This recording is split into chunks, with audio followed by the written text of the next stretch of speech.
Eh bien, pour l'exercice 2, on demande de calculer l'enthalpie de formation de ces deux composés. Connaissons à 25 degrés ou à 298 les enthalpies de ces réactions. Donc là, on donne des réactions pour lesquelles on a des delta H à l'état standard, toujours là, c'est le même rang, rang, le petit rang, ça veut dire pression est égale à une atmosphère. Et donc, dans la question, on demande de calculer un delta H de formation toujours à la même pression, c'est-à-dire rond, pression, et à la température 25 degrés C,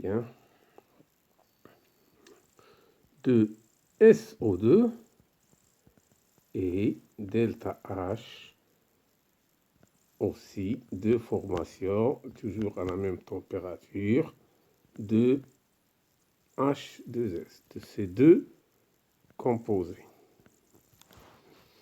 Donc, puisque on veut chercher des delta H de formation, donc il faut utiliser une relation pour laquelle on a des delta H de réaction en fonction des delta H de formation. Donc, il faut utiliser ce qu'on appelle la loi de Hess. Et elle s'exprime de manière à avoir une différence entre l'état final et l'état initial. C'est-à-dire que delta H est une fonction d'état. Donc, elle ne dépend que de l'état final et de l'état initial. Et pour une réaction chimique, l'état final, c'est les produits et l'état initial, ce sont les réactifs qu'on a mis au départ. Donc, le delta H d'une réaction donnée, toujours à l'état standard, à la même température, c'est égal à la différence, à la somme des différents delta H0 de formation. Là, c'est une réaction, mais là, c'est formation nécessaire à la même température de l'ensemble des produits. Donc là, c'est on somme sur les produits. Donc, moins l'ensemble, ou la somme, des delta H de formation à la même température, J, exemple, et je somme sur les réactifs. Donc là, c'est une relation très très simple. C'est une combinaison entre les delta H, produits et réactifs. Donc on va appliquer cette relation pour l'ensemble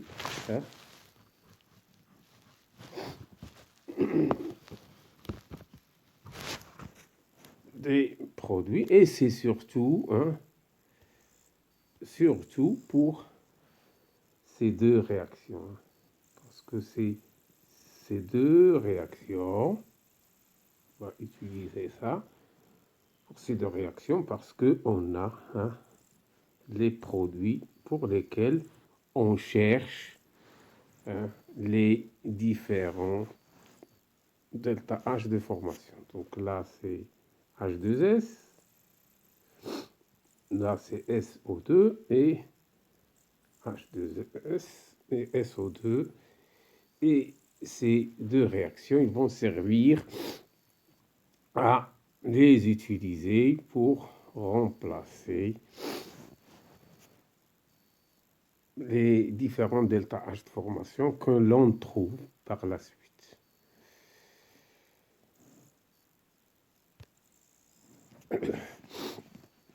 Donc là, je vais l'appliquer, hein, appliquer pour ces deux réactions, c'est-à-dire 2HS plus SO2. Hein. Quand c'est un gaz, je ne vais pas écrire, hein, l'état. C'est lorsque c'est un solide ou un liquide où je vais spécifier ou noter l'état. Donc là, c'est pas la peine. Hein. Donc, je vais pas, voilà, écrire l'état. Ça veut dire que c'est un gaz. Donc là, il a un delta H3, cette réaction. De même, 2H2S plus 3O2 donne 2H2O liquide plus 2SO2. C'est un gaz, là, on a un delta H4. Donc, je vais appliquer la loi de S pour la première réaction. Donc, delta H3, ce n'est que la différence entre produit et réactif. Donc, c'est 3 delta H de formation de S. Ici, S est un corps simple. Ce n'est pas un composé, puisqu'il n'est pas composé de deux éléments. Il est formé que de S, c'est un corps simple. Son delta H de formation est nul. Donc, égal de delta H de formation de H2O moins de delta H de formation de H2S, hein, moins delta H de formation de SO2. Et les delta H de formation, c'est toujours, hein, à l'état standard ici. Hein. Moi, j'oublie de remarquer, c'est toujours à l'état pression atmosphérique. Et de même, delta H4, ce n'est que de delta H de formation de SO2, puisqu'il est comme produit, plus de delta H de formation de H2O liquide, moins 2 fois delta H de formation de H2S, qui est un gaz, je ne vais pas spécifier. Donc là, j'ai ces deux relations où j'ai les delta H de formation que je cherche. Or, je remarque ici que dans cette équation, j'ai ici moins de delta H2S et là moins de delta H2S. Donc, si je fais la différence, je vais simplifier par ces deux parties. Donc, si je fais delta H04 moins delta H03, c'est égal. Donc, à 3 delta H0 formation de SO2 plus 2 fois, hein, un facteur de delta H de formation de H2O liquide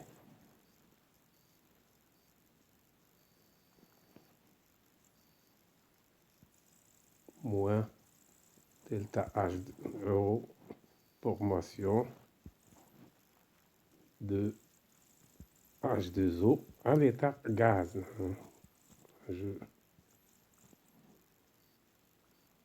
Voilà. Ça,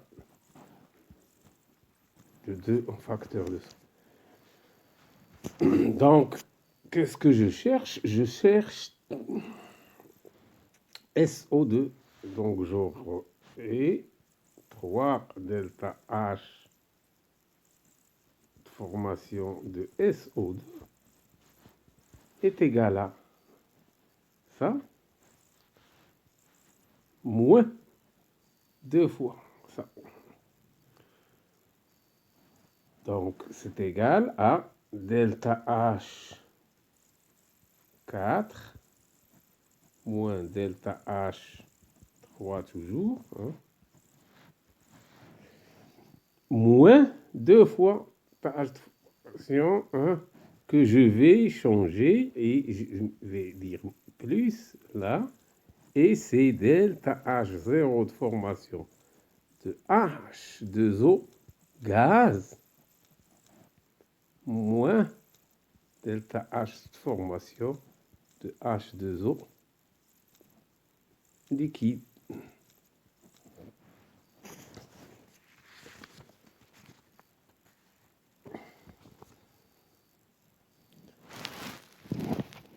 Ce qui ici, avec ici 2 fois. Donc j'ai inversé ces deux là.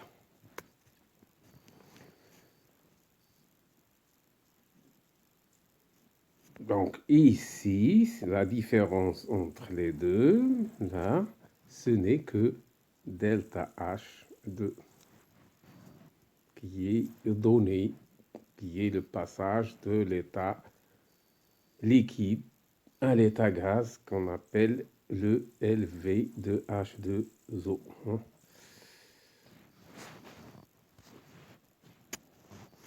Donc, finalement, delta H0 de formation de SO2, hein, est égal à 1 tiers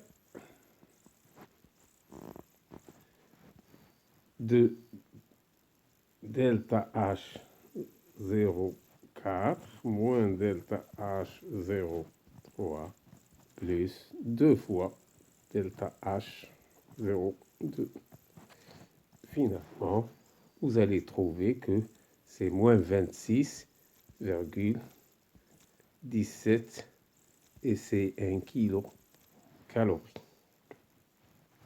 Puisque il s'agit d'une formation d'une mole, c'est pas une réaction quelconque, donc je peux rajouter par mole.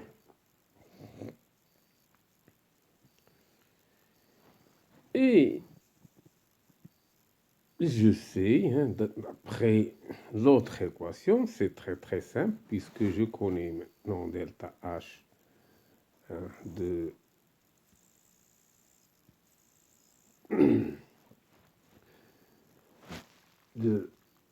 SO2, c'est très facile. Je peux maintenant chercher soit à partir de delta H3 ou à partir de delta H4. J'ai le choix, hein, de le faire. Donc je vais prendre celle de delta H3 et je vais avoir que delta H de formation de H2S, ce n'est que 1 demi, hein, de delta H03 plus delta H de formation de SO2 moins delta H de formation de H2O en état gaz.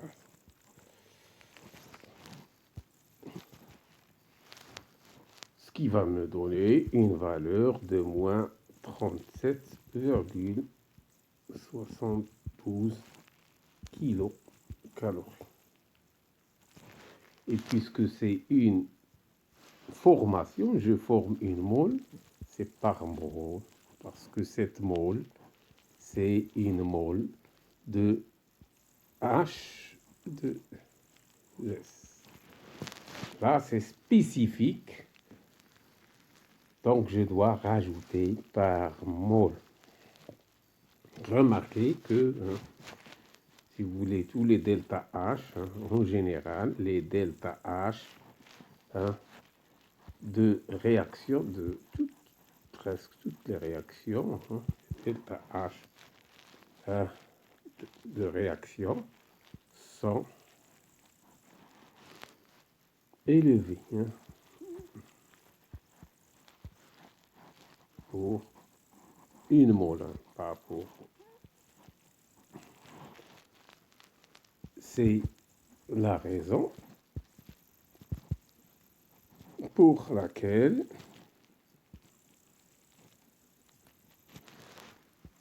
on utilise, hein, le kilo, hein, que l'on note K. Donc on utilise soit le kilocalorie, soit le kilojoule.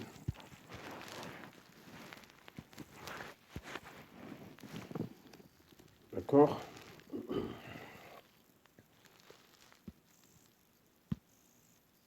Alors, on passe au troisième exercice, qui est aussi simple, hein. Donc, le troisième exercice.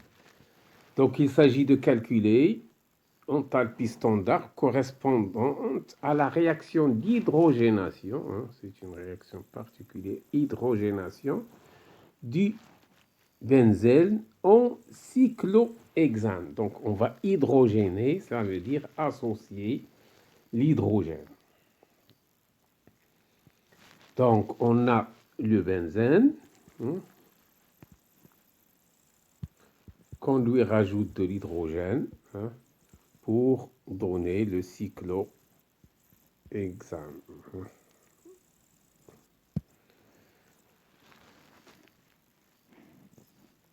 Donc normalement, hein, on vous donne plus souvent la formule. Ici, on ne l'a pas donné. Hein. Donc généralement, si c'était à l'examen, on vous donne la formule. Le benzène, c'est C6, hein, c'est C6H6.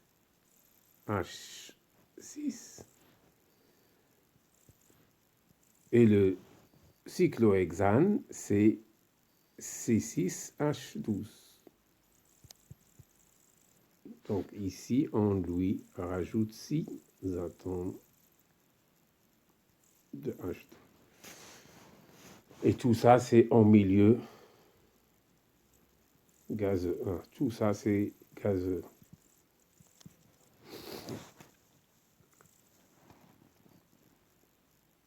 D'accord? Là, on n'a pas spécifié les choses. Donc, il manque dans les données la formule, puis l'état. Hein. Donc, il faut savoir ici que vous avez le cyclohexane, c'est un cycle. Hein. Donc, il y a 6 hydrogènes. Donc, il faut rajouter 3H2 pour donner le cyclohexane. Ici, double liaison, double. Remarquez que le carbone, il est tétravalent. Pour chaque ici, il est à 4. Il a 4 liaisons. Donc, c'est pour ça qu'on a double liaison. Donc, l'hydrogène va s'associer sur ces deux liaisons pour donner, hein, le cyclohexane. Il n'y a plus de double liaison, puisque c'est la double liaison qui a servi à additionner l'hydrogène. Et donc là, pour avoir le carbone, donc là, on a 2 hydrogènes pour chaque carbone pour qu'il soit tétravalent. Ici, tétravalent, le carbone, carbone, il est tétravalent, tétravalent à chaque fois parce qu'il forme 4 liaisons. Donc ça, c'est la réaction. et il faut la chercher sans delta H. Donc il faut chercher le delta H de cette réaction, et toujours le même standard et à la même température. Hein. Je ne veux pas spécifier la température.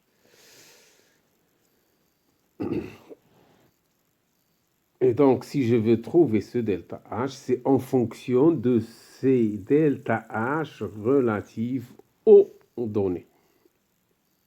Donc, on ne va pas utiliser la loi d'Oyes, mais on va utiliser ce qu'on appelle la combinaison linéaire des données pour aboutir à la réaction recherchée. Donc, la méthode à utiliser, c'est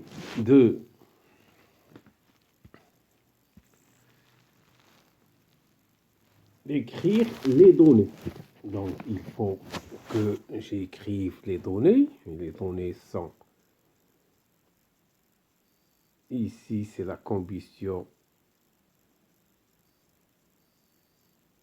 de l'hexane, c'est-à-dire C6H6 plus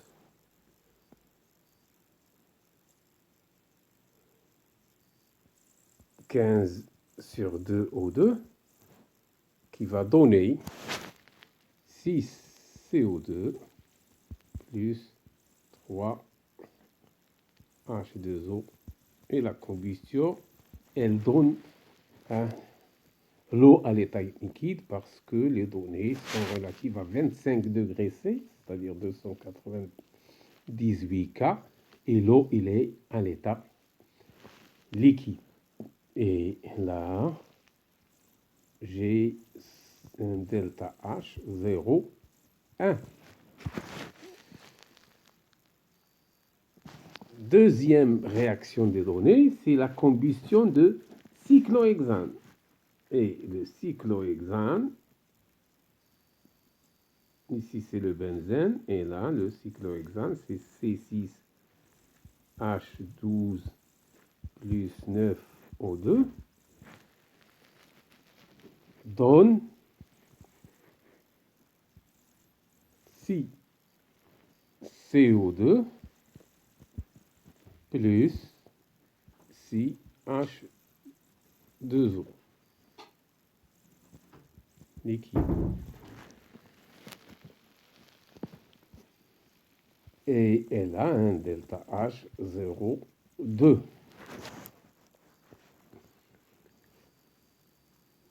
Alors, la troisième réaction, c'est la combustion de l'hydrogène. Combustion de l'hydrogène, une réaction de combustion, c'est l'association de l'hydrogène. C'est O2. Ça donne H2O. Et là, on a donné que l'eau est à l'état gazeux. Donc là, c'est un delta H 0, 3. Pour équilibrer, c'est un demi. Ensuite, on donne la réaction pour le changement de phase. Ce n'est pas une réaction chimique, c'est une réaction physique parce que le produit et le réactif sont les mêmes dans ce cas. C'est sauf que là, l'état du composé n'est pas le même. Ici, H2O, il est à l'état liquide et il se transforme à l'état gaz.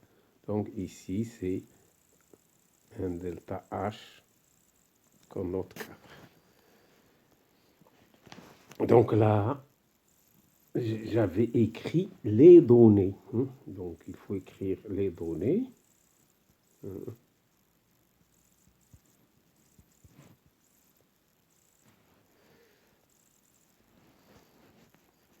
Ensuite, je tire un trait sur les données parce que ce sont ces réactions de données que je vais utiliser ou combiner pour trouver la réaction pour laquelle je cherche son delta H, et c'est la réaction d'hydrogénation, c'est C6H6 plus 3H2 donne C6H12.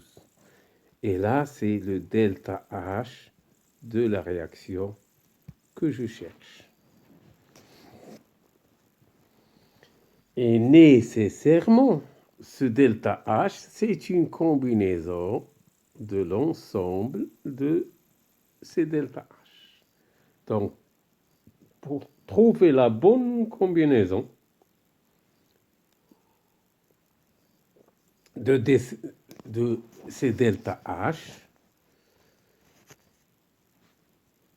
il faut trouver la bonne combinaison de ces réactions données pour aboutir à la réaction que je cherche. Donc ici, je vais commencer par C6H6 et je regarde quelle est la réaction qui fait intervenir C6H6. C'est la première, c'est celle-là. Et là, elle est à gauche de C6, donc il est du même côté, donc ça veut dire que je ne vais pas la changer, je vais la laisser, c'est multiplié par 1, puisque ici 1 et 1. Donc je vais multiplier par 1 cette réaction. Alors, je passe à l'autre composé, c'est celui-là. Ici, je l'ai à droite. Quelle est la réaction qui le fait apparaître? C'est celle-là. Et là, c'est à gauche. Donc, nécessairement, je dois changer le sens de cette réaction. Il faut que je l'écrive à l'envers.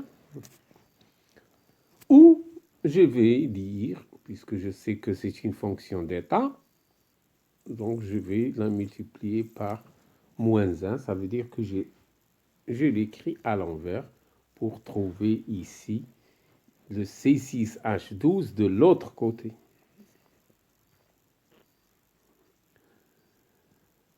Alors, je passe à 3H2. Ici, j'ai H2 à gauche. Donc, la réaction qui fait intervenir H2, c'est la seule, c'est à gauche ici. Mais là, j'ai 3, hein, et là, j'ai 1, donc il faut que je la multiplie par 3.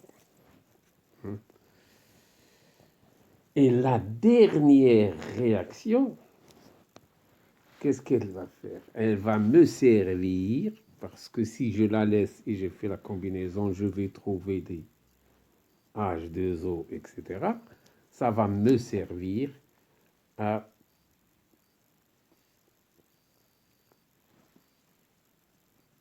simplifier les choses, hein, parce que ici, j'aurai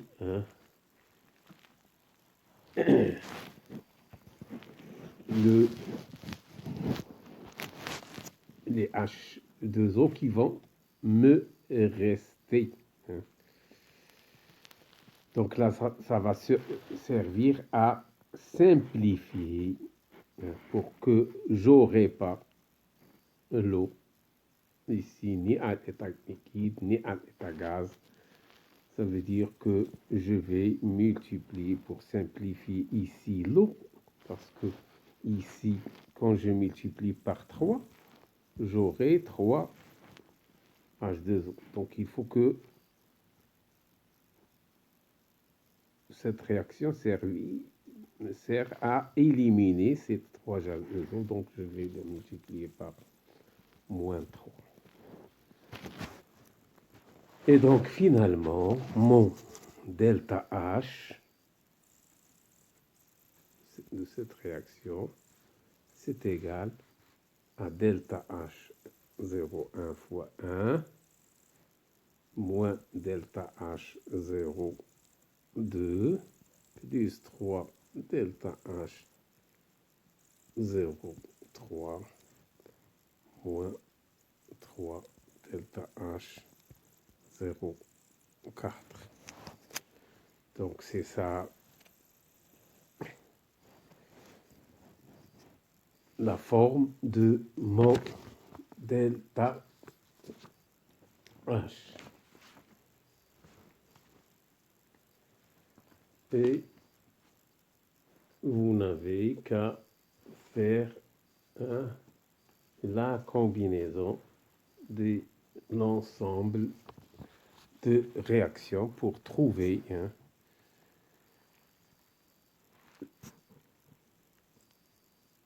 la valeur adéquate. Donc vous avez que des soustractions